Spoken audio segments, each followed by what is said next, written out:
Hello students. तो this is our third lecture और आज हम लोग पढ़ने वाले हैं बहुत सारे इंटरेस्टिंग सेगमेंट्स के बारे में। बहुत सारे आज नई चीज़ों के बारे में सीखेंगे। तो एक बार लास्ट क्लास में जो हमने पढ़ाया था, जो हमने डिस्कस किया था, उन सारी चीज़ों को एक बार रिवाइज़ कर लेते हैं। तो फर्स्ट लेक्चर में हमने बताया था कि रिएक्शन किस तरह से प्रोसीड करता है, कोई एक स्टेप में, कोई दो स्टेप में, कोई तीन स्टेप में, और उस केस में इंटरमीडिएट्स भी फॉर्म हो रहे थे। फिर हमने हैमंड्स प्रिंसिपल एक्सप्लेन किया था। फिर सेकेंड लेक्चर में हमने बताया था कि न्यूक्लियोफाइल क्या होता है, इलेक्ट्रोफाइल क्या होता है। हमने बताया था न्यूक्लियोफाइल और बेस दोनों में डिफरेंस क्या होता है।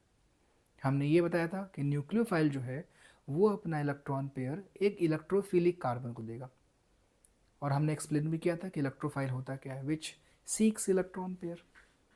और हमने फर्दर भी बताया था कि जो बेस होता है, बेस डोनेट्स और base shares, I would say the word donate, वो अपना इलेक्ट्रॉन पेयर, बेस जो है वो अपना इलेक्ट्रॉन पेयर एक एसिडिक हाइड्रोजन को देता है, और न्यूक्लियोफाइल अपना इलेक्ट्रॉन पेयर एक इलेक्ट्रोफिलिक कार्बन को देता है।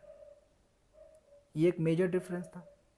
फिर हमने देखा कि न्यूक्लियोफिलिक जो रिएक्शन है, nucleophilicity, that depends on the surface area, that is a kinetically controlled process, मगर जो बेसिसिटी है that is thermodynamically controlled process, यानी वहाँ पर बॉन्ड के स्टेबिलिटी को हम लोग ध्यान में रखते हैं।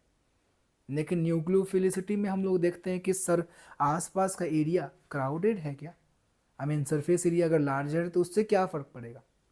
ये हमने kinetically controlled process and thermodynamically controlled process हमने एक्सप्लेन किया था।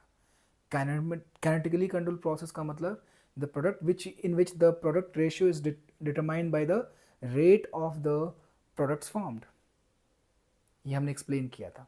मगर थर्मोडायनेमिकली कंट्रोल्ड प्रोसेस में क्या हो रहा था बच्चे, that depends on the stability, means bond strength उस पर डिपेंड कर रहा था।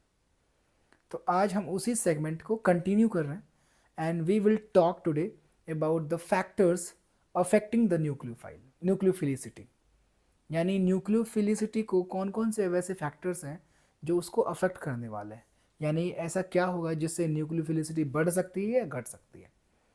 तो सबसे पहले समझते हैं न्यूक्लियोफिलिसिटी का मतलब क्या होता है। The tendency to donate electron, उसी को न्यूक्लियोफिलिसिटी बोलेंगे। तो चलिए हम लोग इस पॉइंट को थोड़ा कवर अप करने की कोशिश करते हैं फटाफट। सो आप लिख सकते हैं न्यूक्लियोफिलिसिटी। तो पहले इस वर्ड का तो मतलब समझ लेते हैं हम लोग।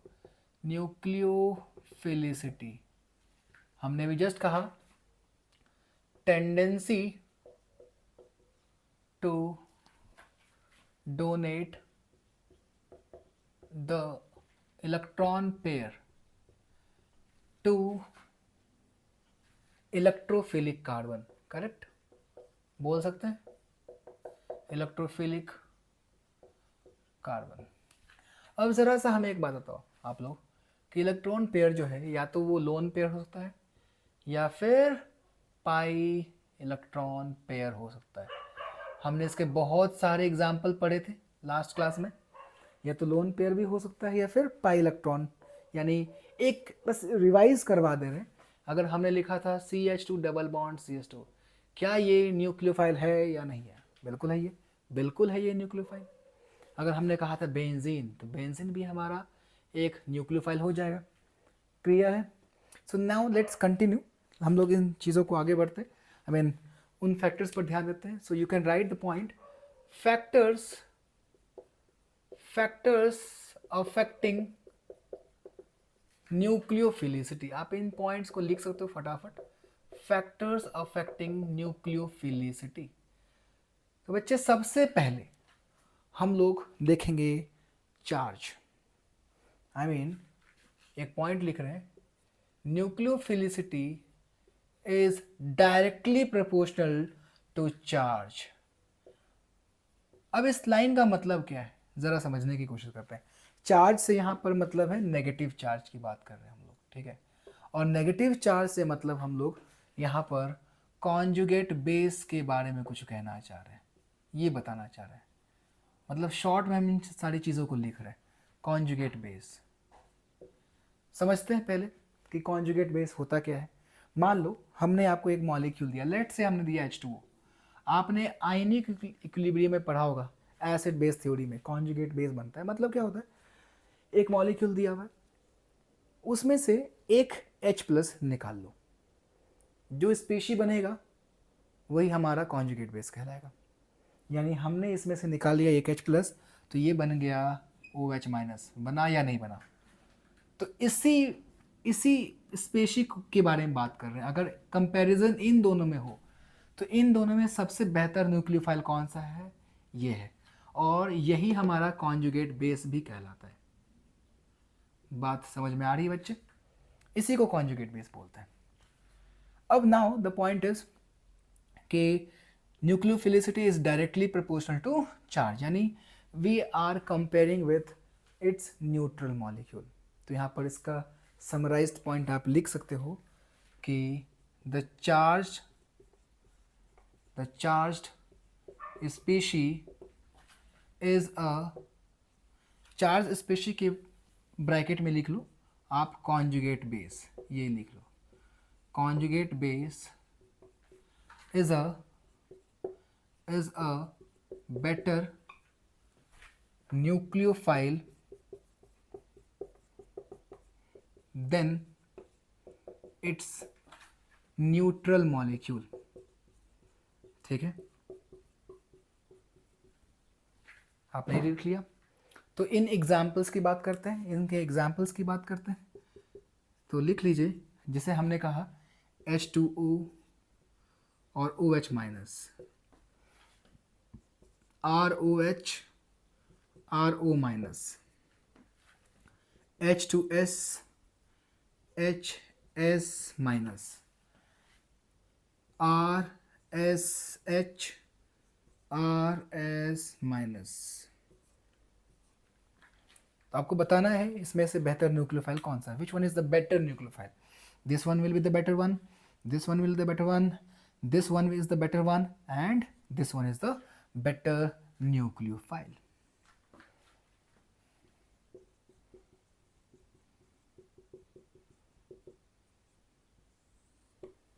आई hope the point is clear, and I hope कि आपने ये लिख लिया होगा।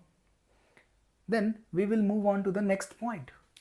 ये तो पहला पॉइंट था, nucleophilicity is directly proportional to the charge. और सेकेंड पॉइंट हम लोग लिखने वाले हैं, that is based on electron negativity. देखते हैं उस पॉइंट का मतलब क्या है, फटाफट तीन चीज़ों को लिखते हैं।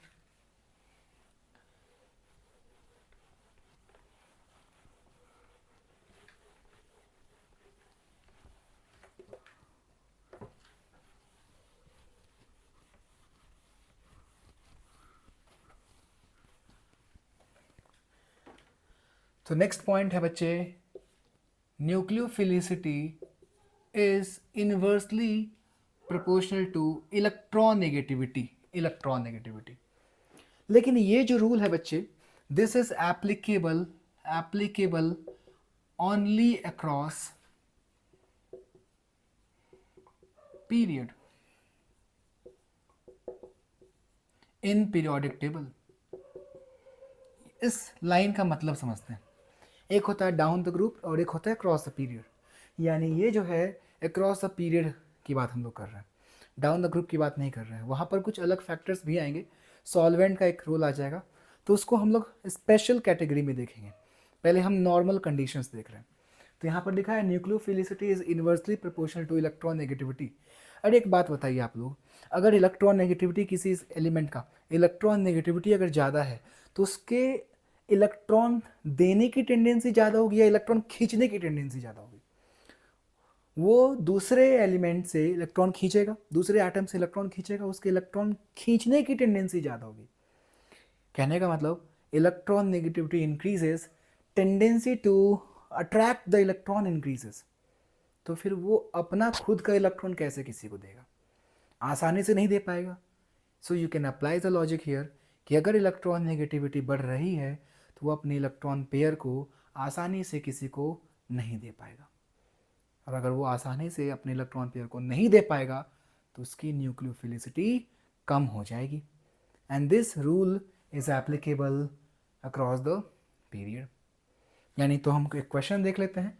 तो हमने लिख दिया बच्चे, मान लीजिए CH3 minus, then NH2 minus, then OH minus and F minus. Which is a better nucleophile? The answer will be this one is a better nucleophile. This is the order. क्योंकि across the period जा रहे हैं तो electron negativity increases and hence nucleophilicity decreases. I hope this meaning is clear. तो ये हमारा था second point, where nucleophilicity depends on the electronegativity. I hope ये समझ में आ गया होगा। और अब हम लोग बात करने वाले third factor which is extremely important. तो आप इन पॉइंट्स को लिख सकते हैं।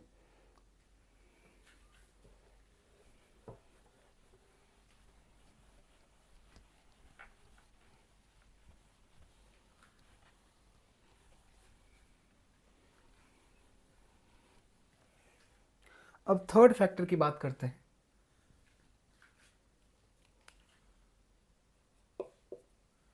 स्टेरिक हिंड्रेंस, भीड़ भाड़, means nucleophilicity is inversely proportional to steric crowding बोल दो या फिर steric hindrance बोल दो, बात बराबर है, दोनों का मीनिंग सेम है। यानी अगर भीड़ भाड़ ज़्यादा होगा तो न्यूक्लियोफिलिसिटी कम हो जाएगी।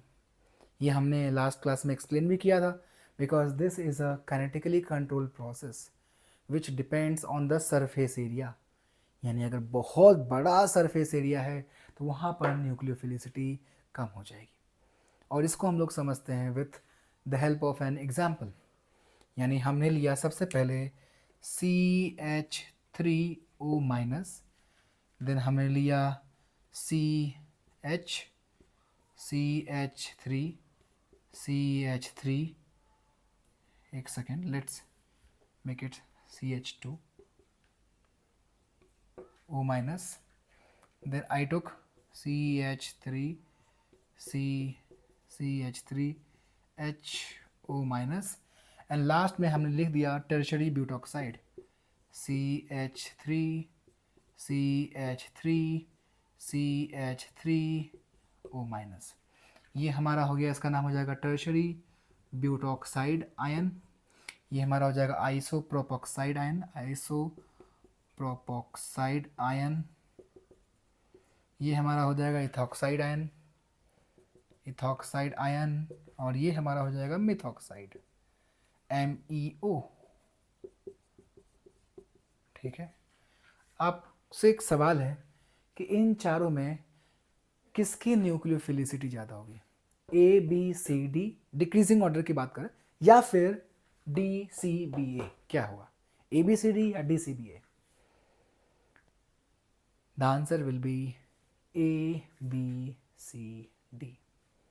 जैसा हमने कहा कि यहाँ पर ये जो न्यूक्लियोफाइल है बच्चे, यहाँ पर ये बहुत छोटा ग्रुप है। यहाँ पर क्राउडिंग की वजह से यहाँ पर ज़्यादा क्राउडिंग दिख ही नहीं रहा ना, यहाँ पर थोड़ी सी क्राउडिंग बढ़ती चली गई, यहाँ पर ज़्यादा क्राउडिंग बढ़ गया।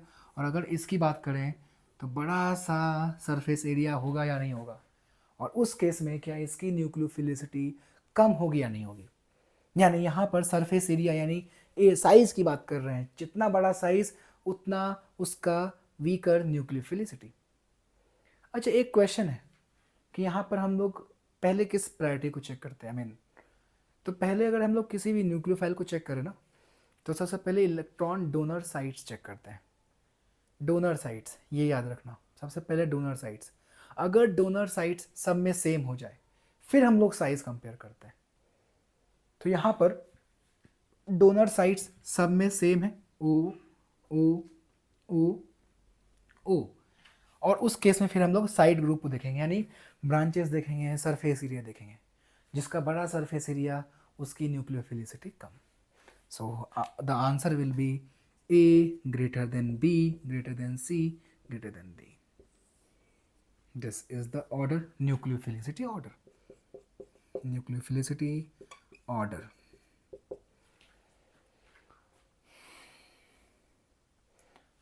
तो एक क्वेश्चन है, ठीक है, इसकी बात कर रहे हैं। तो अगर आपको एक सवाल दे दिया जाए, बाय द वे, मान लो एक एक्स्ट्रा क्वेश्चन, मान लो हमने बोला O R minus and O H minus दोनों में अच्छा न्यूक्लियोफाइल कौन सा है, ये भी आप क्वेश्चन लिख सकते हो। एक क्वेश्चन आपने ये लिख लिया मान लो बच्चे, और दूसरा क्वेश्चन ये हो जाएगा। तो दोनों में अच्छा न्यूक्लियोफाइल कौन होगा, आपके मन में क्वेश्चन होगा कि सर आपके इस लॉजिक के हिसाब से ये हमारा अच्छा न्यूक्लियोफाइल होना चाहिए। वाई? क्योंकि इसका साइज़ कंपैरेटिवली इससे छोटा होगा, दोनों का साइज़ सेम है, आई मीन दोनों दोनों डोनर एटम हमारा सेम है, ऑक्सीजन ऑक्सीजन, तो हम लोग साइज़ देखेंगे। लेकिन यहाँ पर ये एक अच्छा न्यूक्लियोफाइल होता है। इसके पीछे रीज़न ये देते हैं बच्चे हम लोग कि ये जो आर ग्रुप है, मान लो एक क्वेश्चन ले लेते हैं ना, क्वेश्चन ले ले, मान लो CH3O minus and OHO minus, तो ये जो है बच्चे ये प्लस आई ग्रुप है, प्लस आई ग्रुप है, तो उससे यहाँ पर इलेक्ट्रॉन डेंसिटी बढ़ गई होगी, और यहाँ पर जब इलेक्ट्रॉन डेंसिटी बढ़ी तो वो आसानी से किसी एक इलेक्ट्रोफिलिक कार्बन को दे पाएगा। ये बोलते हैं प्लस आई ग्रुप इलेक्ट्रॉन रिलीजिंग ग्रुप होता है, जिससे यहाँ पर इलेक्ट्रॉन डेंसिटी बढ़ गई। तो इस वजह से ये देखा जाता है कि this one is a better nucleophile than OH minus. I hope the meaning is clear. चलिए, तो आपने इन सारे पॉइंट्स को लिख लिया होगा। So I am repeating once again, अगर हमारा डोनर साइट्स सेम है then we look at the size. तो एक पॉइंट हम यहाँ पर साइड में भी लिख देते हैं कि अगर आप न्यूक्लियोफिलिसिटी चेक कर रहे हैं तो सबसे पहले इलेक्ट्रॉन डोनर साइट्स चेक कीजिए, अगर साइट्स सेम है then look at the size. ठीक है, सो यहाँ I am writing down, wait I just erase this and then I will write it.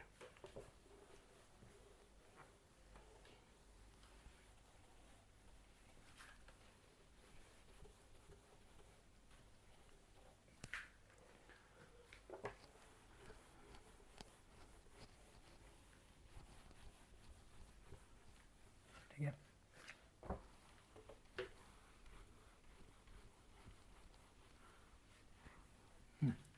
तो इन पॉइंट को लिख देते हैं। क्या था, क्या कहा था हमने? हाँ, while deciding nucleophilicity A, first check electron donor site। अगर सारे साइट्स सेम हुए then check the size. If electron donor sites are same then check their size, तब डिसाइड कीजिए। I hope the meaning is clear.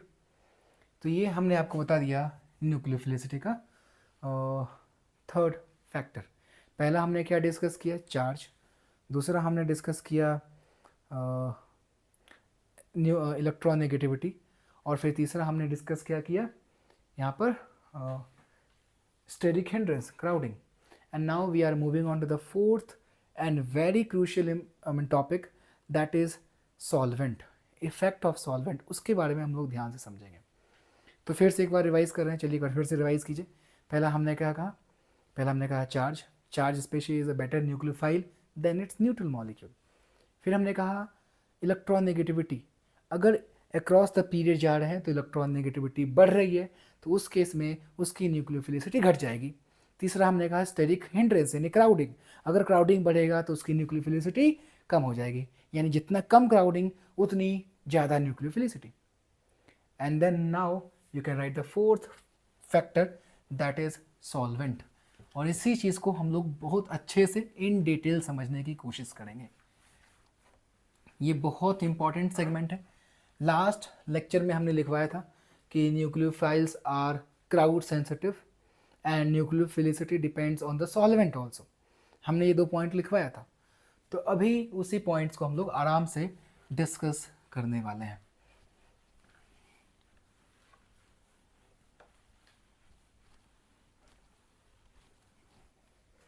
तो आप लिख सकते हैं fourth factor, that is effect of solvent. Effect of solvent. तो पहले ये बताओ बच्चे, सॉल्वेंट कितने तरह के होते हैं?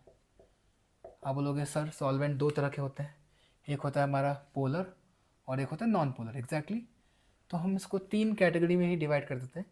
मतलब एक नॉन पोलर सॉल्वेंट, ज़रा समझने की कोशिश कीजिए। एक है ना हमारा नॉन पोलर सॉल्वेंट, दूसरा सॉल्वेंट हमारा क्या हो जाएगा, पोलर प्रोटिक सॉल्वेंट। हम इस कैटेगरी में लिखने की कोशिश कर रहे हैं, पोलर सॉल्वेंट ही, ठीक है। और else I can write in this way, एक हमारा हो गया नॉन पोलर, दूसरा हमारा हो गया पोलर सॉल्वेंट, यानी जिसमें डायपोल मोमेंट दिख जाए। और पोलर में फिर आप दो कैटेगरी डाल दो चाहो तो, एक हमारा हो जाएगा पोलर प्रोटिक सॉल्वेंट, करेक्ट, और दूसरा हमारा हो जाएगा polar aprotic solvent, polar aprotic solvent, ठीक है। पहला हमारा था पोलर प्रोटिक सॉल्वेंट और दूसरा हमारा हो जाएगा पोलर अप्रोटिक सॉल्वेंट, और एक हमारा हो जाएगा नॉन पोलर सॉल्वेंट। तो नॉन पोलर सॉल्वेंट में यानी हमारा मॉलिक्यूल जो है वो नॉन पोलर है, पोलर नहीं है, डायपोल मोमेंट ज़ीरो। तो यहाँ पर लिख सकते हैं, यहाँ पर क्या होगा, डायपोल मोमेंट ज़ीरो। और डायपोल मोमेंट को हम लोग म्यू से रिप्रेजेंट करते हैं। आपने केमिकल बॉन्डिंग में पढ़ा होगा डायपोल मोमेंट कैलकुलेट कैसे करते हैं, है कि नहीं।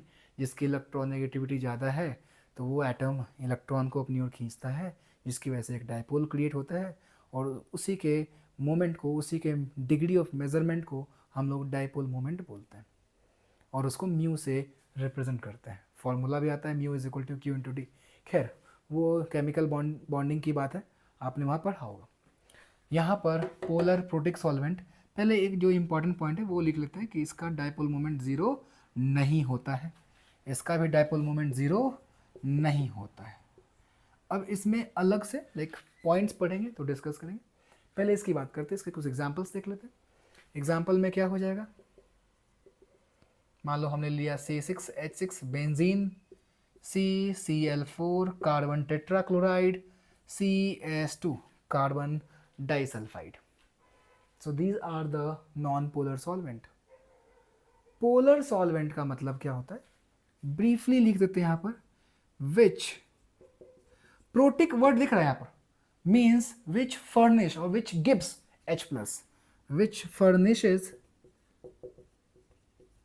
H+, या फिर आप इसको ऐसे समझ लो, which forms hydrogen bond, which forms hydrogen bond.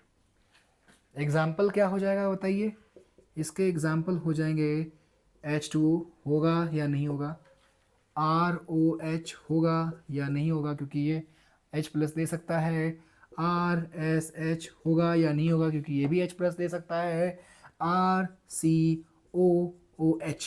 ये भी दे सकता है। तो ये हमारा हो गया पोलर प्रोटिक सॉल्वेंट।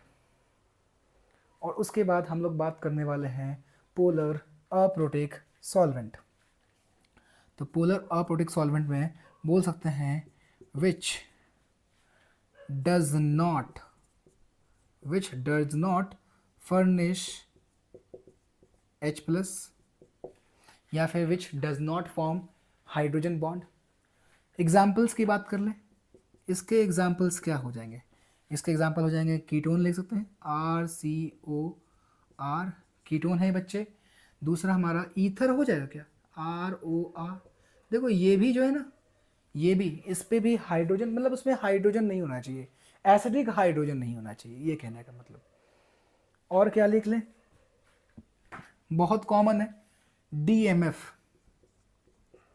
DMF का स्ट्रक्चर होता है डाई मिथाइल फॉर्म अमाइड पढ़ते हैं, तो इसका स्ट्रक्चर हम यहाँ पर लिख रहे हैं, डाई मिथाइल फॉर्म अमाइड, यानी N यहाँ पर लिख दिया CH3 और ये हो गया CH3, ये हो गया डाई मिथाइल फॉर्म अमाइड, ठीक है। और इसके बाद DMSO, इसका फुल नेम हो जाएगा डाई मिथाइल सल्फॉक्साइड, तो इसका भी स्ट्रक्चर यहाँ लिख देते हैं, डाईमिथाइल सल्फोक्साइड, ये हो जाएगा इसका स्ट्रक्चर। तो ये हमारा है DMSO और ये हमारा है DMF। उसके बाद हो जाएगा क्राउन ईथर। और भी एग्जाम्पल्स हैं, हम लोग देखेंगे, डिस्कस करेंगे। तो आप चाहें तो इसका स्क्रीनशॉट ले सकते हैं। तो पहले हमने बता दिया कि सॉल्वेंट्स किस किस टाइप के होते हैं, कौन कौन से सॉल्वेंट हमारे पास हैं। ठीक है, आप इसका स्क्रीनशॉट ले लीजिए। आई होप आपने स्क्रीनशॉट ले लिया होगा। चलिए इसको इरेज करते हैं। तो सबसे पहले हम लोग बात करने वाले हैं नॉन पोलर सॉल्वेंट के केस में कौन कौन से वैसे पैरामीटर्स हैं जो हमें याद रखने हैं। तो देखेंगे कि नॉन पोलर सॉल्वेंट में क्या होने वाला है।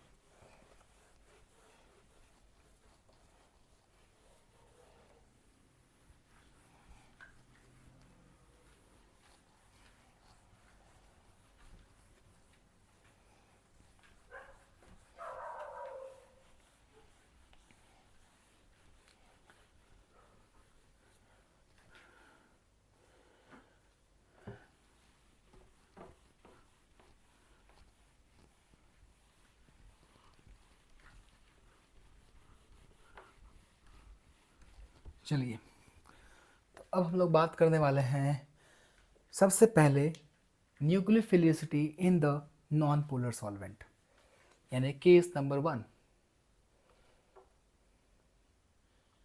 Case number 1 in non polar solvents. फिर से यहाँ पर एग्जाम्पल लिख लेते हैं ताकि आपको कोई कन्फ्यूज़न ना हो। C6, ये C6H6 है, C6H6, then carbon disulphide, then CCl4, carbon tetrachloride. इसमें क्या होता है ज़रा समझने की कोशिश करते हैं। तो इसमें एक बात बताओ, जो हमारा जो न्यूक्लियोफाइल होगा, लेट से हमने एग्जाम्पल लिख लिया, जैसे मान लो हमने लिखा NaF, NaCl, NaBr, NaI, कुछ इस तरह से होगा या नहीं होगा? ऐसा तो नहीं हो सकता कि प्योरली सिर्फ आयंस के फॉर्म में हो, F minus Cl minus Br minus, ऐसा तो पॉसिबल है नहीं। हमें कंपाउंड लेना पड़ेगा। आई मीन जो हमारा न्यूक्लियोफाइल होगा कम से कम इस फॉर्म में होगा। और अगर इस फॉर्म में है आप तो आप बताओ क्या ये सॉल्ट्स है या नहीं। एक तरह से अगर ये सॉल्ट है और आपने किसको एक नॉन पोलर सॉल्वेंट में डाला है, तो क्या सॉल्ट नॉन पोलर सॉल्वेंट में डिसोसिएट होता है क्या? नहीं। एक सॉल्ट जो है वो नॉन पोलर सॉल्वेंट में डिसोसिएट नहीं होता है, उसके लिए पोलर सॉल्वेंट चाहिए। तो अगर यहाँ पर पोलर सॉल्वेंट है ही नहीं तो सॉल्ट हमारा डिसोसिएट होगा ही नहीं, यानी नो डिसोसिएशन टेक्स प्लेस। तो उस केस में ये जो सॉल्ट होगा ये किसके फॉर्म में होगा? एक लैटिस के फॉर्म में होगा, कंबाइंड फॉर्म में होगा।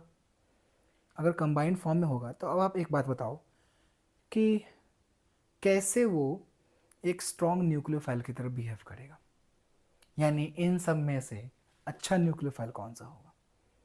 जहाँ पर इलेक्ट्रॉन डेंसिटी थोड़ी ज़्यादा हो, उस केस में ही वो डिपेंड करे, वो बिहेव करेगा एक अच्छा न्यूक्लियोफाइल। तो क्या लगता है ये या ये कौन एक अच्छा न्यूक्लियोफाइल होगा? The answer will B this one. उसके बाद ये, फिर ये, उसके बाद ये। इसके पीछे रीज़न हम लोग ये देते हैं कि जो हमारा सॉल्ट है वो तो डिसोसिएट हो नहीं रहा, तो उस पर एक चार्ज, एक इलेक्ट्रॉन डेंसिटी तो नहीं आ रहा। लेकिन इसकी बात करें कंपैरेटिवली तो इसके और इसके बीच का जो बॉन्ड होता है वो कंपैरेटिवली वीकर होता है। तो भले ये इस तरह से लिखते हैं हम लोग लिखते हैं कि हाँ F माइनस या फिर Cl माइनस या Br माइनस या I माइनस, तो इसमें यहाँ पर ये जो I माइनस लिखा है, although this is actually wrong क्योंकि वो डिसोसिएट कर नहीं रहा, तो फिर हम लोग इस फॉर्म में लिख कैसे रहे। लेकिन यहाँ पर बताने के पीछे पर्पज़ क्या है कि ये वाला जो है ये सोडियम आयोडाइड, इसका बॉन्ड कमज़ोर होता है, तो कंपैरेटिवली ये थोड़ा सा अलग टूट सकता है, बस ये बताना चाहते हैं। हालांकि आपको नॉन पोलर को केस सॉल्वेंट के केसेस में केसेस नहीं दिए जाते हैं, जनरली पोलर सॉल्वेंट या फिर पोलर प्रोटिक या फिर पोलर अप्रोटिक दिए जाते हैं। लेकिन अगर फिर भी अगर ऐसा पूछा जाए तो in that case this will be the stronger nucleophile comparatively, क्योंकि यहाँ पर लॉजिक ये है कि इसका बॉन्ड इस बॉन्ड से ज़्यादा वीक है, तो आसानी से टूट सकता है और आसानी से अटैक कर सकता है। बस ये रीज़न देते हैं। तो यहाँ पर एक इम्पॉर्टेंट पॉइंट आप है वो लिख सकते हैं। इसमें क्या हो जाएगा कि यहाँ पर no dissociation of salts take place. Dissociate तो करता ही नहीं है, तो फिर दूसरा पॉइंट कि तो फिर सॉल्ट किसके फॉर्म में रहेगा, एक लैटिस के फॉर्म में। तो salt remains in the lattice form in the solvent. तो तीसरा पॉइंट, अगर सॉल्ट डिसोसिएट हुआ ही नहीं तो सॉल्वोलिसिस हुआ क्या, नहीं हुआ, नो सॉल्वोलिसिस। ठीक है, तो यहाँ पर ऑर्डर ऑफ न्यूक्लियोफिलिसिटी क्या हो जाएगा उस केस में, order of nucleophilicity that will be I minus then Br minus then Cl minus then F minus। यहाँ पर ये जो है ये आयोडाइड ये हो गया winner, this is a stronger nucleophile. तो आपने ये सारे पॉइंट्स लिख लिया, नहीं लिखा तो आप लिख सकते हैं। यानी अगर नॉन पोलर सॉल्वेंट दिया हुआ है उस केस में हमारा सॉल्ट डिसोसिएट नहीं करेगा, सॉल्ट डिसोसिएट नहीं करेगा तो लैटिस के फॉर्म में रहेगा, और उस केस में जिसका बॉन्ड सबसे ज़्यादा स्ट्रांग होगा वो एक बैड न्यूक्लियोफाइल की तरफ बिहेव करेगा, जिसका बॉन्ड सबसे वीक वो एक स्ट्रॉन्ग न्यूक्लियोफाइल। इसका बॉन्ड वीक, इसका bond strong, this is a strong nucleophile, this is a weak nucleophile. I have the meaning is clear, चीज़ें समझ में आ रही होंगी। The order will be this this this this, because इसका bond comparatively weaker, then ये थोड़ा सा इसके कंपैरिजन में ये वीकर है और इसके कंपैरिजन में ये वीकर है। आई hope the meaning is clear now. So this is all about in case of a non polar solvent. और अब हम लोग बात करने वाले हैं पोलर प्रोटिक सॉल्वेंट। सो यहाँ पर लिख सकते हैं case number 2, polar protic solvent. Polar protic solvent,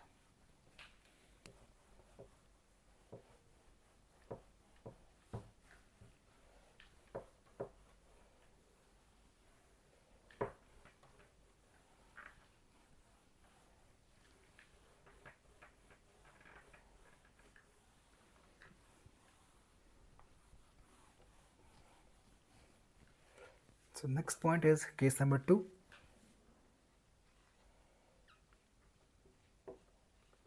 polar protic solvent. Examples हम लोग लिखेंगे, तो इसके एग्जाम्पल्स क्या हो जाएंगे, जैसे हमने बताया था H2O,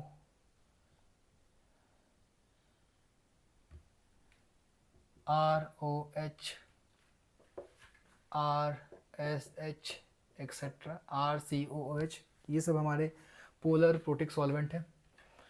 तो यहाँ पर क्या होगा, यहाँ पर सॉल्वेशन हाइड्रेशन हो जाएगा, यानी कहने का मतलब हाइड्रोलिसिस होगा और उसके बाद हाइड्रेशन हो जाएगा, यानी सॉल्वेशन हो जाएगा। समझते हैं इन चीज़ों को, थोड़ा डिटेल में समझते हैं। तो पहले पॉइंट्स लिख लेते हैं। यहाँ पर dissociation of salts take place बोल सकते हैं बच्चे, ठीक है। दूसरा सॉल्वोलाइसिस ऑफ सॉल्ट्स या solvolysis of both cations and anions take place। तीसरा क्या हो जाएगा, hydrogen formation of hydrogen bonding takes place बोल सकते हैं यहाँ पर, क्योंकि पोलर प्रोटिक सॉल्वेंट जो है वो H+ फर्निश कर रहा है और उसके वजह से एक हाइड्रोजन बॉन्ड फॉर्म होता है। तो यहाँ पर बोल सकते हैं कि hydrogen bond formation takes place.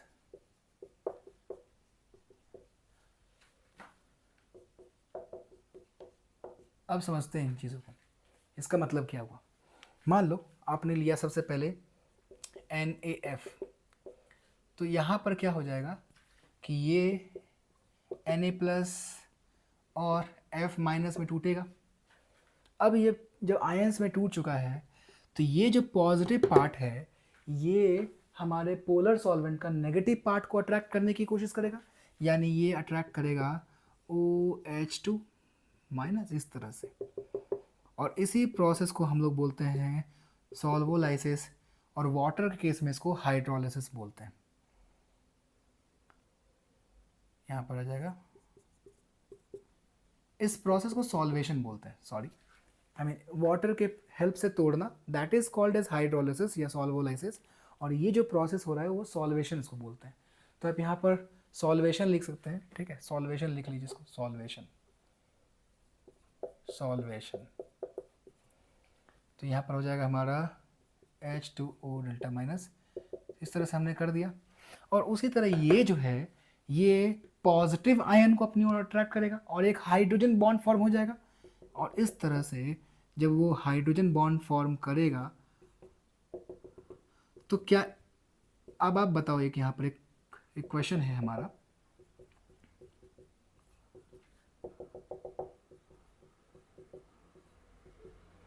इस तरह से हो रहा होगा, आपको ये डायग्राम समझ में आ रहा होगा। इस केस में क्या हो रहा है कि यहाँ पर ये जो सोडियम Na+ है वो एक नेगेटिव आयन को अपनी ओर अट्रैक्ट कर रहा है, और ये जो F- है ये पॉजिटिव आयन को अपनी ओर अट्रैक्ट कर रहा है। और आप जानते हैं कि ये जो फ्लोराइड आयन है इस पर इलेक्ट्रॉन डेंसिटी बहुत ज़्यादा होता है, क्योंकि इसका साइज़ बहुत छोटा होता है, और उस छोटे से साइज़ पर इलेक्ट्रॉन डेंसिटी बहुत ज़्यादा है। तो क्या कह सकते हैं चार्ज डेंसिटी बहुत ज़्यादा है, और अगर इसका चार्ज डेंसिटी बहुत ज़्यादा है तो क्या ये बहुत सारे वाटर मॉलिक्यूल को अपनी ओर अट्रैक्ट करेगा या नहीं करेगा। अगर बहुत सारे वाटर मॉलिक्यूल को ये अपनी ओर अट्रैक्ट करेगा तो क्या इसका साइज बढ़ जाएगा या नहीं बढ़ जाएगा। और ये जो साइज की बात कर रहे हैं ये हम हाइड्रेटेड साइज की बात कर रहे हैं। This is the hydrated size, hydrated size. इस अब आप ऐसा सोच सकते हैं कि इसका साइज आई मीन इसका चार्ज डेंसिटी इतना ज़्यादा है कि इसका जो हाइड्रेटेड साइज होगा ये बहुत बड़ा होगा, बहुत ज़्यादा, यानी इसका एक्सटेंड बहुत दूर तक दिखेगा। So if I talk about the hydrated size this is bigger. उसी लॉजिक के हिसाब से अगर आपसे पूछा जाए कि बताइए क्लोराइड आयन, यानी हम लोग अब डाउन द ग्रुप जा रहे हैं, यानी अगर पूछा जाए F-, Cl-, Br-, I-, बिल्कुल यही कॉन्सेप्ट लगाना है और इसी तरह इन सारे पॉइंट्स पर अप्लाई करना है। यानी इसका हाइड्रेटेड साइज बनाना है, इसका हाइड्रेटेड, इसका हाइड्रेटेड और इसका हाइड्रेटेड साइज बनाना है, और उस केस में डिसाइड करना है कि किसका साइज सबसे छोटा होगा। तो यहाँ पर होता क्या है, फ्लोराइड का चार्ज डेंसिटी बहुत ज़्यादा है तो उसका जो हाइड्रेटेड साइज है बहुत बड़ा होता है। यानी डायग्राम से दिखाने की कोशिश करते हैं, मान लो फ्लोराइड का आयन जो साइज होगा इतना बड़ा होगा, क्लोराइड का थोड़ा बड़ा बना देते हैं, ब्रोमाइड थोड़ा और बड़ा होगा, और आयोडाइड बहुत बड़ा होगा size, I mean ionic size की बात कर रहे हैं। लेकिन जब हाइड्रेटेड साइज की बात करें तो इसका हाइड्रेटेड साइज इतना बड़ा होगा। समझने की कोशिश करना बच्चे, यानी ये हमारा हो गया हाइड्रेटेड साइज। अगर इसकी बात करें, क्योंकि क्लोराइड क्लोराइड है ना, ये भी हाइड्रोजन बॉन्ड बनाने में थोड़ा सपोर्ट करता है, थोड़ा कुछ एक्सटेंट तक हाइड्रोजन बॉन्ड बनाता है, तो यानी कुछ वाटर मॉलिक्यूल्स को तो ये अपनी ओर अट्रैक्ट करेगा ही करेगा। आपके मन में क्वेश्चन होगा, सर हाइड्रोजन बॉन्ड तो नाइट्रोजन बनाता है, फ्लोरीन बनाता है और ऑक्सीजन बनाता है, ये क्लोरीन कब से बनाने लगा। बनाता है, कुछ एक्सटेंट में क्लोरीन भी हाइड्रोजन बॉन्ड बनाता है। तो अभी यहाँ पर ये मानकर चलना है कि ये वाटर मॉलिक्यूल को अपनी ओर अट्रैक्ट करेगा, लेकिन इसके तुलना में ये कम करेगा। ये इसका साइज कुछ ऐसा होगा, बनाया हमने इस तरह से। अब आप बताओ इसका, ये ब्रोमाइड आयन है बच्चे, इधर लिख देते हैं, ये फ्लोराइड आयन, ये क्लोराइड आयन, ये ब्रोमाइड आयन और ये आयोडाइड आयन। तो क्या ये भी थोड़ा बहुत खींचेगा या नहीं खींचेगा। तो इसका भी साइज कुछ अच्छा खासा बड़ा होता है। लेकिन अगर देखा जाए हाइड्रेटेड साइज की बात की जाए तो इसका hydrated size this is bigger than this one, और अब लास्ट में आते हैं आयोडाइड आयन पर। इसका जो, क्योंकि चार्ज डेंसिटी बहुत कम है, तो ये बहुत कम वाटर मॉलिक्यूल को अट्रैक्ट करता है, जिसकी वजह से इसका हाइड्रेटेड साइज कुछ इस तरह होगा, बहुत छोटा। आई hope the meaning is clear. थोड़ा इसको डायग्रामेटिकली थोड़ा सा इसको और छोटा बनाते हैं ताकि आप इसको डिफ्रेंशिएट कर पाएँ, कुछ ऐसा। तो आप देख सकते हैं this is the hydrated size. तो उससे फर्क क्या पड़ा? Can anyone tell me what is the, I mean what is the effect, what is the problem? इससे प्रॉब्लम क्या है? तो अब आप देखो ज़रा सा, आप कॉमन सेंस लगाओ कि ये जो हाइड्रेशन हुआ है, सॉल्वेशन हुआ है, हाइड्रेशन हुआ है, तो क्या एक तरह से एक शेल क्रिएट नहीं हो गया है? और ये शेल जो है ना, इस न्यूक्लियोफाइल को इलेक्ट्रॉन देने से रोकता है। मतलब जो इलेक्ट्रोफाइल है और जो न्यूक्लियोफाइल है, उस इस शेल की वजह से दोनों के बीच के डिस्टेंस बढ़ गई। डिस्टेंस बढ़ गया, मान लो इलेक्ट्रोफाइल यहाँ है और न्यूक्लियोफाइल, और दोनों के बीच में एक हाइड्रेटेड साइज है, तो बहुत ज़्यादा गैप आ गया। जब गैप बहुत ज़्यादा आ गया तो क्या ये न्यूक्लियोफाइल आसानी से इलेक्ट्रॉन दे पाएगा? द रीज़न इज नो, ये आसानी से अपना इलेक्ट्रॉन दे ही नहीं पाएगा, एक इलेक्ट्रोफाइल को आसानी से नहीं दे पाता, जिस वजह से इसकी न्यूक्लियोफिलिसिटी कम हो जाती है। तो अगर हाइड्रेटेड साइज की बात करें तो ये ऑर्डर हो जाएगा। और अगर बात करें order of nucleophilicity in case of polar protic solvent, the answer will be A lesser than B lesser than C lesser than D. Means कहने का मतलब आयोडाइड जो होगा वो सबसे ज़्यादा, then bromide, then chloride and then fluoride. I hope ये दिख रहा होगा सबको। सबसे ज़्यादा हमारा आयोडाइड होगा एक अच्छा न्यूक्लियोफाइल, और सबसे वीकर होगा हमारा fluoride ion in case of polar protic solvent. अच्छा, एक और क्वेश्चन, अगर क्वेश्चन में कोई सॉल्वेंट ना लिखा रहे तो आप यूनिवर्सल सॉल्वेंट मीन्स वाटर मान करके सॉल्व करना।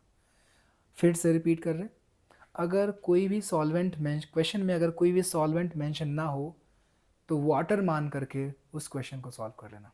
न्यूक्लियोफिलिसिटी के केस में अगर कोई सॉल्वेंट मेंशन ना हो तो वाटर को कंसिडर करके क्वेश्चन सॉल्व करना। दिस इज़ अ ट्रिक, ठीक है। हम लोग वाटर मान लेते हैं यूनिवर्सल सॉल्वेंट के तौर पर। तो आपने यहाँ पर सीखा कि इसका साइज़ बहुत बड़ा है, लेकिन हाइड्रेटेड साइज़ बहुत छोटा है। इसका हाइड्रेटेड साइज़ इससे बड़ा मगर इससे छोटा, इसका हाइड्रेटेड साइज़ इससे छोटा मगर इससे बड़ा, और इसका सबसे बड़ा, and hence this is a weaker nucleophile. तो यहाँ पर एक पॉइंट लिखवाना चाहेंगे, आप लिख सकते हैं। I will just right on the board, ठीक है। चलिए पहले इसको इरेज कर देते हैं। आप स्क्रीनशॉट लेना चाहो तो ले सकते हो, हम थोड़ा साइड हो जाते हैं, ठीक है। चलिए, तो पॉइंट यहाँ पर लिख देते हैं।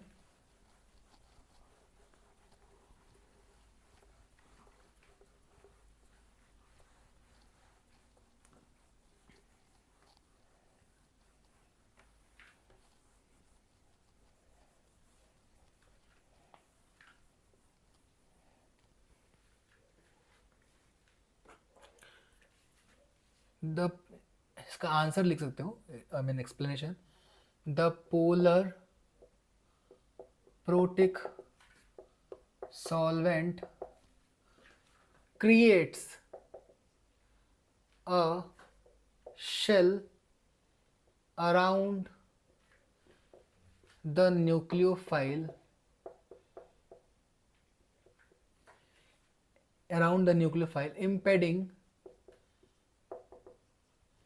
impeding means रोकना, impeding its nucleophilic attack to the electrophilic carbon।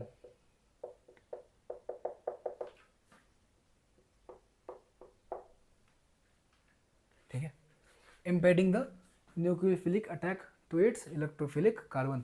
तो कहने का मतलब आप देख सकते हैं कि न्यूक्लियोफाइल है, हाइड्रेशन की वजह से एक शेल जैसा क्रिएट हो गया, बोल सकते हैं। ये एक्चुअली बुकिश लाइन है, बहुत सारे बुक में आपको इस तरह से दिख जाएगी। तो उसी को हमने सिंपलीफाई वे में, सिंपल वे में लिखवा दिया है। तो एक शेल जैसा क्रिएट हो गया, शेल जैसा क्रिएट हो गया, तो वो अपने इलेक्ट्रॉन को, एक न्यूक्लियोफाइल को नहीं दे पाएगा, आसानी से नहीं दे पाएगा। चलिए इस पॉइंट्स को आप लिख लीजिए, अगर लिख लिया तो बहुत अच्छी बात है। और अब हम लोग बात करने वाले हैं third case, polar protic solvent. तो लेट्स इरेज इट आउट, इन चीज़ों को मिटाते हैं।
तो नेक्स्ट पॉइंट हमारा थर्ड केस हो जाएगा, that is polar aprotic solvent.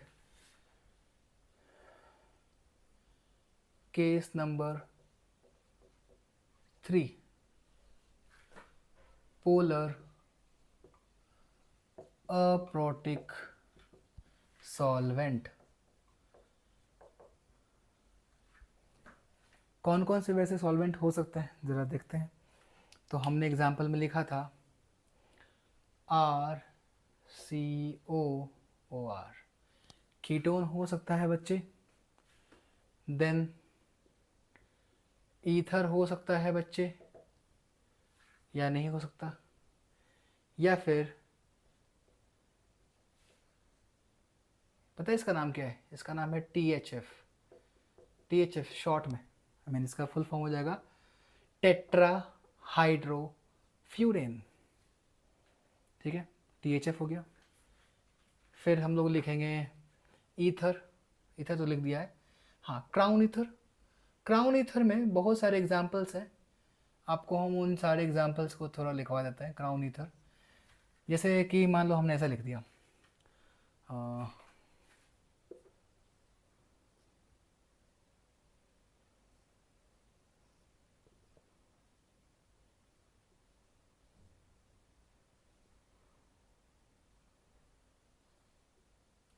थोड़ा सा लेट्स राइट प्रॉपरली।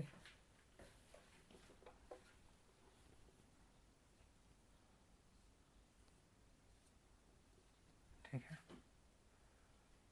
इसको थोड़ा सा एक सेकंड इस तरह से, let me right in this way.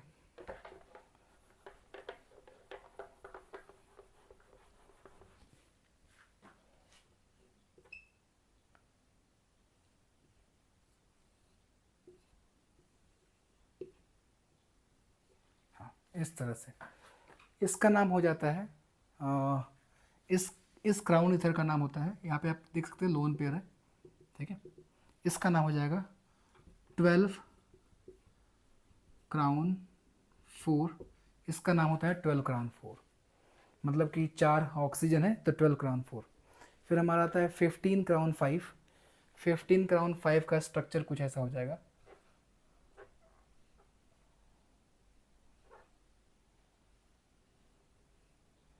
ऐसा हो गया, ऑक्सीजन,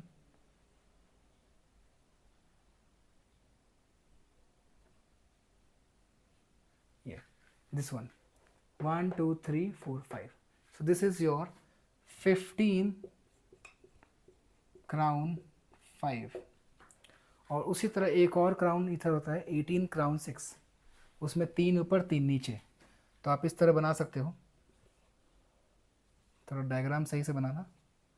मान लो हमने ऐसा कर दिया, ऐसा कर दिया, ऐसा कर दिया, ऐसे दिखा दिया, ऐसे कर दिया, ऐसे, ऐसे, दिस वन,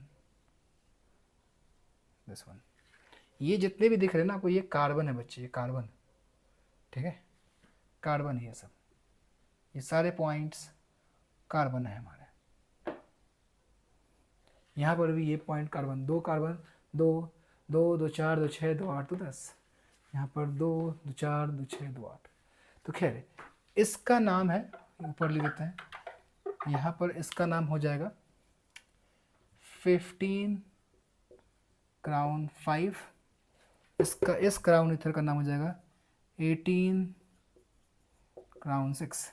और हर जगह आपको लोन पेयर दिख रहा होगा, और ये हो जाएगा 12 क्राउन 4। अब समझते हैं, ये सब हमारे जितने भी हैं ये हमारे क्या है, पोलर अप्रोटिक सॉल्वेंट। तो इसमें क्या क्या केसेस होते हैं ज़रा इसको लिखते हैं। आप इनके डायग्राम ड्रॉ कर सकते हो, ड्रॉ कर लीजिए and then write the points, ठीक है।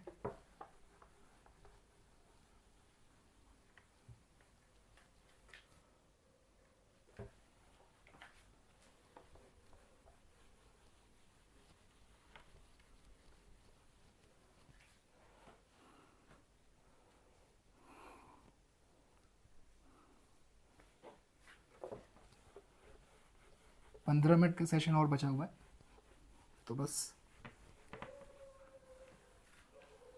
चलिए। तो यहाँ पर हम लोग देखेंगे कि यहाँ पर कौन कौन से इंपॉर्टेंट पॉइंट्स हैं, कौन कौन से इंपॉर्टेंट पैरामीटर्स हैं।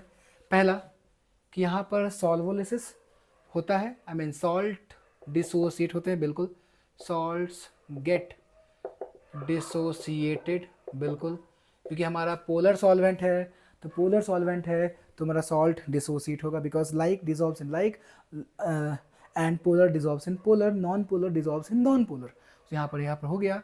और यहाँ पर सॉल्वोलाइसिस भी होगा, सॉल्वेशन होगा।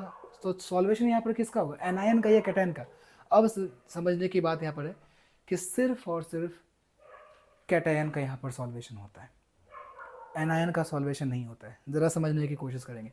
पहले पॉइंट लिखते थे, solvation of only cations take place, anions do not undergo solvation। ऐसा क्यों? because of the repulsion from the surrounding group of the electrophilic carbon। I hope the meaning is clear. अब इसको समझने की कोशिश करते हैं। यहाँ पर हमने लिखा है solvation of cations take place, but anions do not undergo solvation because अब रिपल्शन होता है। कहने का मतलब, मान लो हमने लिया एक न्यूक्लियोफाइल, मान लो हमने लिया इस तरह से, समझो हमने लिया ये और हमने ले लिया NaF, तो ये टूटेगा, किस में, NaF प्लस F माइनस। तो ये जो है नेगेटिव चार्ज यहाँ पर है, क्या वो इसको अपनी ओर अट्रैक्ट करेगा कि नहीं करेगा। यानी आप इस तरह से सोच सकते हो कि यहाँ पर एक बॉन्ड बन रहा होगा। अब ये जो न्यूक्लियोफाइल है, ये जब यहाँ आने की कोशिश करता है, मान लो हमने लिख दिया यहाँ पर न्यूक्लियोफाइल, इस तरह से लिखा, तो यहाँ पर डेल्टा पॉजिटिव दिख रहा है बच्चे आपको।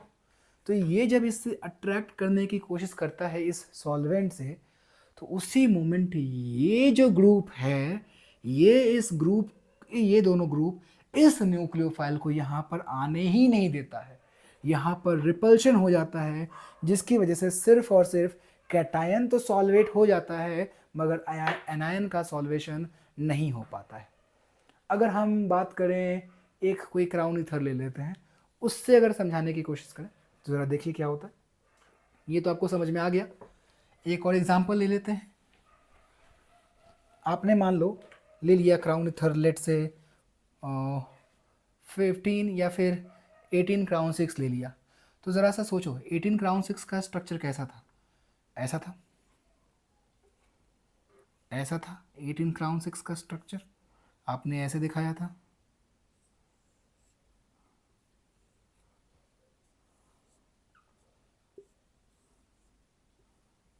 आपने दिखाया, और जैसे ही सोडियम आया, सोडियम गया बीच में Na+, यहाँ पर लोन पेयर, और ये इसको दे देता है, ये ऑक्सीजन इधर देगा, इधर देगा, इधर देगा, इधर देगा, और ये सोडियम जो है हो जाता है ट्रैप। यानी कैटायन का सॉल्वेशन हो चुका है, मगर एनायन जो है वो कैसे जाएगा? क्योंकि ये सारे ग्रुप्स जितने भी बाकी जो पार्ट हैं उसको रिपल करते हैं, और इस वजह से एनायन का सॉल्वेशन हो ही नहीं पाता। अब अगर एनायन का सॉल्वेशन नहीं होगा तो आप सोचो कि फ्लोरीन की ही बात करते हैं, उसका साइज़ तो छोटा ही रह गया, आयोडीन का साइज़ बढ़ गया, तो उस केस में हम लोग देखते हैं चार्ज डेंसिटी किसका ज़्यादा है। इस पार्टिकुलर केस में देखते हैं चार्ज डेंसिटी किसका ज़्यादा है। ऑब्वियस सी बात है कि जब फ्लोरीन का जो सॉल्वेटेड साइज़ है ही नहीं कुछ, क्योंकि वहाँ पर सॉल्वेशन ही नहीं हुआ फ्लोरीन के साथ, तो उसका सॉल्वेटेड साइज़ तो कुछ होगा ही नहीं, यानी फ्लोरीन की चार्ज डेंसिटी सबसे ज़्यादा होगी या नहीं, और इस वजह से फ्लोरीन जो है एक अच्छा न्यूक्लियोफाइल बन जाता है। यानी पोलर अप्रोटिक सॉल्वेंट में fluorine is a stronger nucleophile than chlorine, then bromine, then iodine. यहाँ पर ये ऑर्डर चेंज हो जाता है, यानी अगर ऑर्डर ऑफ न्यूक्लियोफिलिसिटी की बात करें, order of nucleophilicity, then the answer will be fluorine minus, then chlorine minus, then bromine minus, then iodine minus. यानी यहाँ पर ये रूल आ गया। I hope the meaning is clear. तो यही था सॉल्वेंट का रोल। हमने 3 केसेस देखे। पहला नॉन पोलर, यानी वहाँ पे सॉल्ट जो है वो डिसोसिएट नहीं कर रहा, सॉल्वेशन नहीं हो रहा, डिसोसिएशन नहीं हो रहा, तो उस केस में जो ऑर्डर ऑफ न्यूक्लियोफिलिसिटी होगी down the group, iodine is greater than bromine, then chlorine, then fluorine. फिर हमने देखा पोलर प्रोटिक सॉल्वेंट, वहाँ पर हाइड्रोजन बॉन्ड बनता है और वहाँ पर हमारा सॉल्ट डिसोसिएट होता है और वहाँ पर सॉल्वेशन होता है, और उस वजह से हमारा जो फ्लोरीन है that acts as a weaker nucleophile, but iodide ion acts as a stronger nucleophile. So वहाँ पर भी ऑर्डर होता है I minus, Br minus, Cl minus, F minus. लेकिन जैसे ही बात करते हैं पोलर अप्रोटिक सॉल्वेंट की, वहाँ पर कैटायन का सॉल्वेशन होता है, एनायन का सॉल्वेशन नहीं होता, because of the crowding, repulsion, in groups की वजह से रिपल्शन हो रहा है, इसलिए एनायन का सॉल्वेशन नहीं हो पाता। और अगर एनायन का सॉल्वेशन नहीं हो पाया तो जहाँ पर चार्ज डेंसिटी ज़्यादा दिखेगी वो हमारा एक स्ट्रॉन्ग न्यूक्लियोफाइल की तरह बिहेव करेगा। यानी यहाँ पर चार्ज डेंसिटी ज़्यादा, कि this one is acting as a stronger nucleophile than this one, then this one, then this one. This is the order of nucleophilicity. I hope the meaning is clear. ठीक है, तो आप इन सारे points को आप लिखिए। तो हम लोग अब समरी, जो जितना हमने डिस्कस किया उसकी समराइज स्टोरी की बात करते हैं। तो आप इन सारे पॉइंट्स को आप लिख सकते हैं और चाहो तो स्क्रीनशॉट ले सकते हो।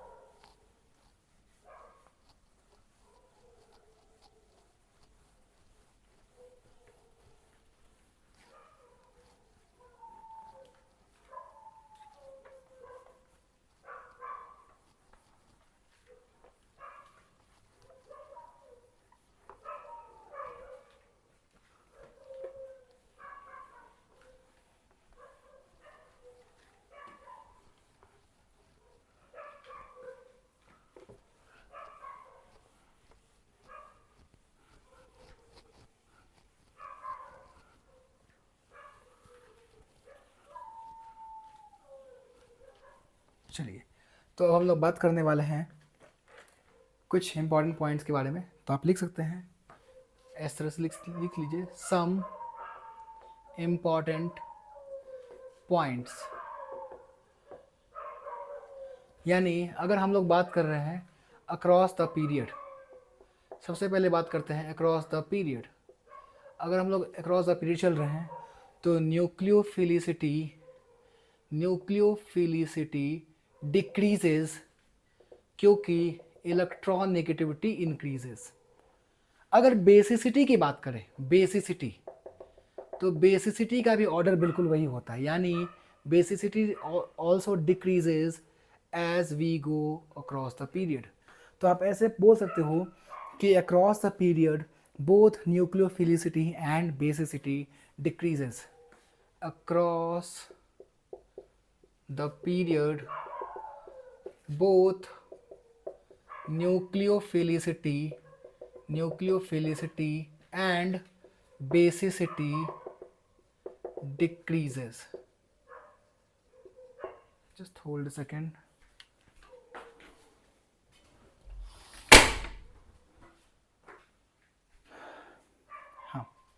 As we go across the period, both nucleophilicity and basicity decreases. ठीक है, तो यहाँ पर क्वेश्चन वापस से, अगर CH3 minus, then NH2 minus, then OH minus, then F minus. तो अगर बात करें ऑर्डर ऑफ न्यूक्लियोफिलिसिटी की बात करें, this will be the order. अगर बेसिसिटी की बात करते हैं हम लोग बच्चे, तो ये सेम हो जाएगा, ये आप लिख सकते हैं। तो पहला पॉइंट आपने लिख लिया, अक्रॉस द पीरियड क्या होगा, न्यूक्लियोफिलिसिटी डिक्रीजेस। अब दूसरा पॉइंट है along the group।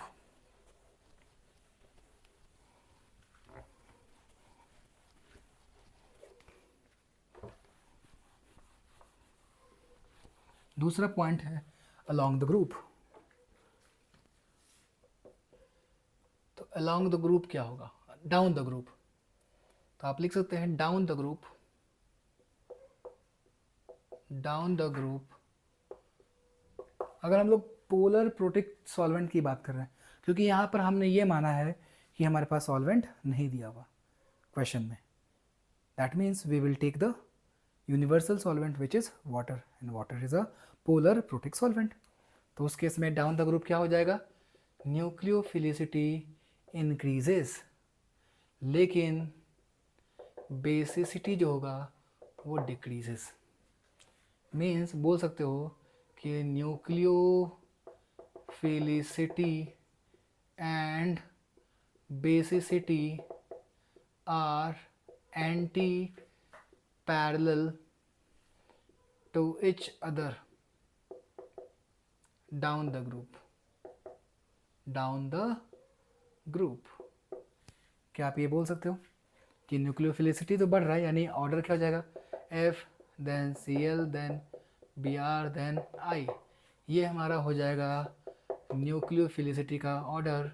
मगर बेसिसिटी का ऑर्डर हो जाएगा F minus then Cl then Br then I, क्योंकि यहाँ पर आपको सीधा सा कोई एक्स्ट्रा रूल नहीं लगाना, कोई लॉजिक नहीं लगाना, बस आपको देखना है कि किसके साथ हाइड्रोजन का जो बॉन्ड होगा वो स्ट्रॉन्ग होगा। फ्लोरीन के साथ एक अच्छा स्ट्रॉन्ग बॉन्ड बनाता है, आयोडीन के साथ एक वीक बॉन्ड बनाता है कंपेयर टू फ्लोरीन।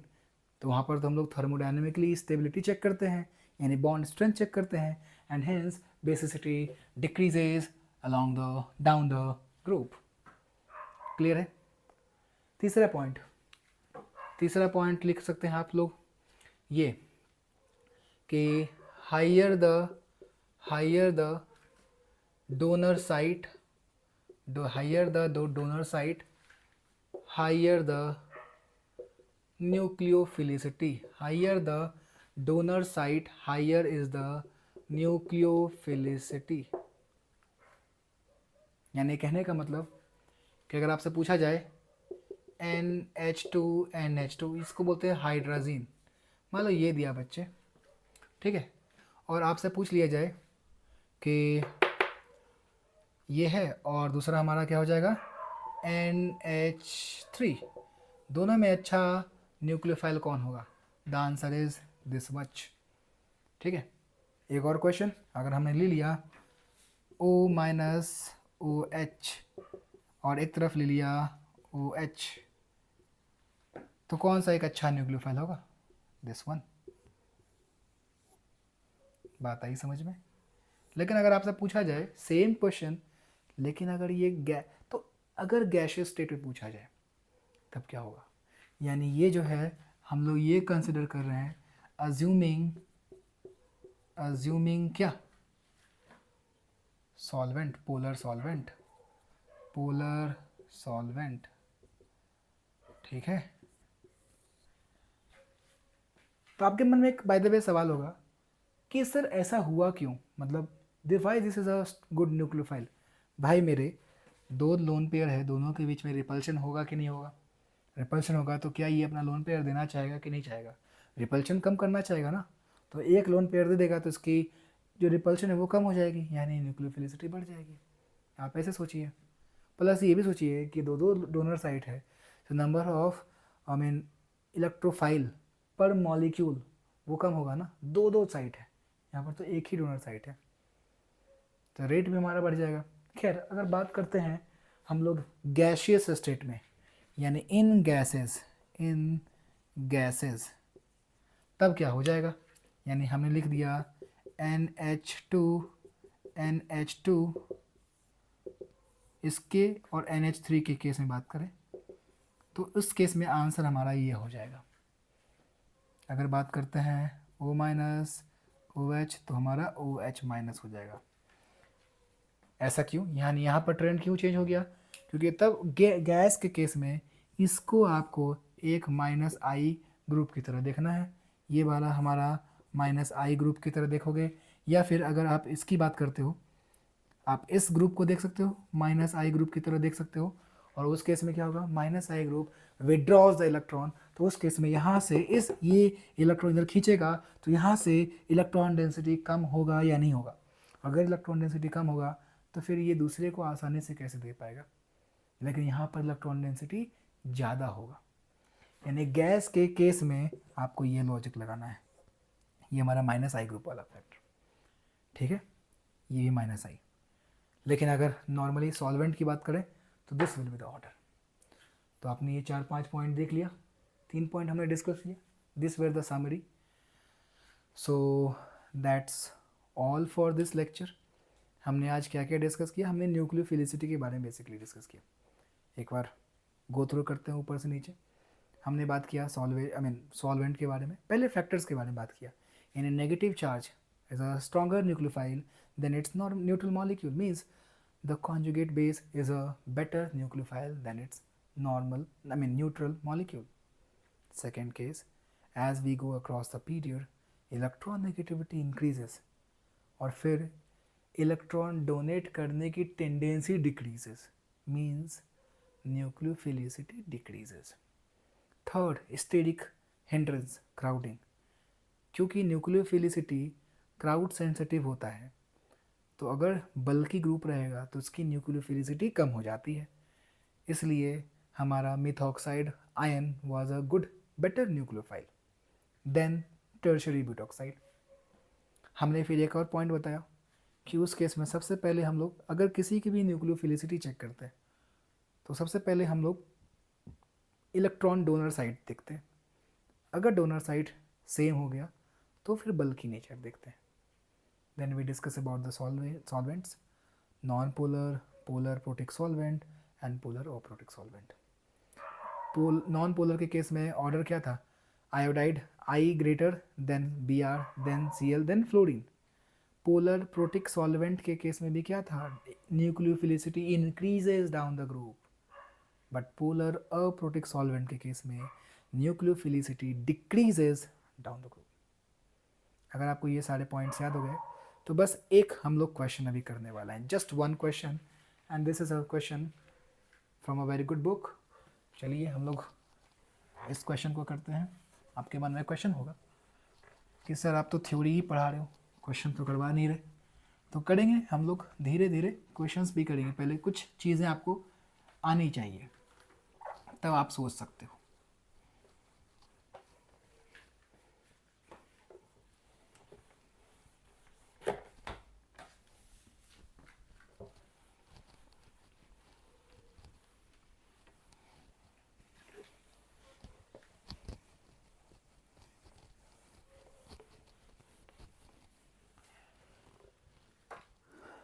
तो क्वेश्चन है the order of nucleophilicity of given nucleophile in SN2 reaction.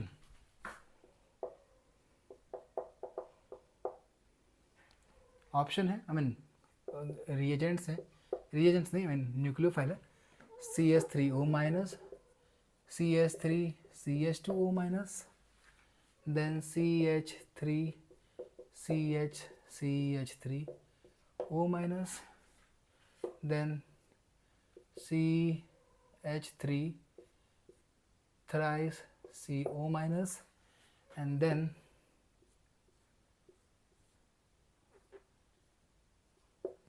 this one. So this is option number 1, I mean 1 2 3, इसको बोल दो 4 बच्चे, और इसको बोल दो 5। तो आपको बता दें, आगे चल करके आप SN2 रिएक्शंस के बारे में पढ़ोगे। अभी आपको ज़्यादा कुछ नहीं सोचना, मन में कन्फ्यूज़न होगा सर SN2 क्या होता है।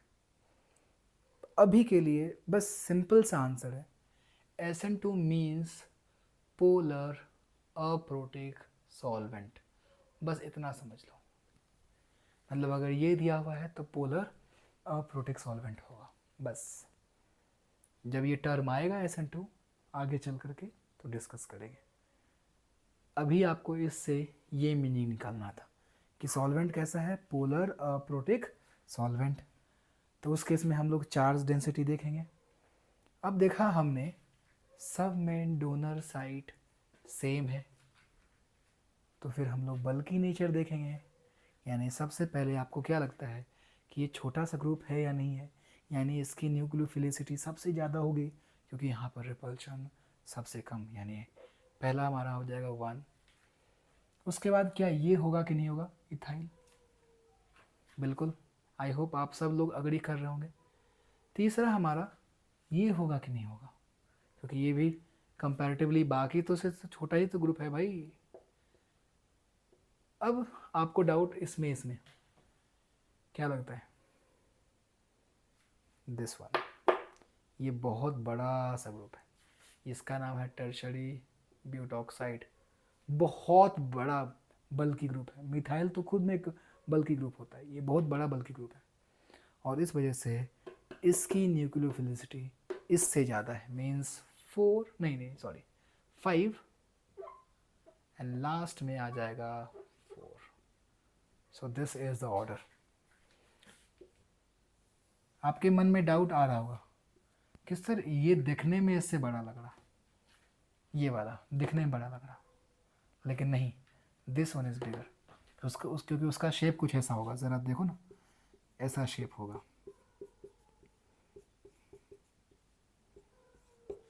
क्या, तो ये बड़ा सा ग्रुप हो जाता है, क्योंकि यहाँ पर ये हमारा साइक्लिक रिंग हो गया तो इसका सरफेस एरिया छोटा होता है।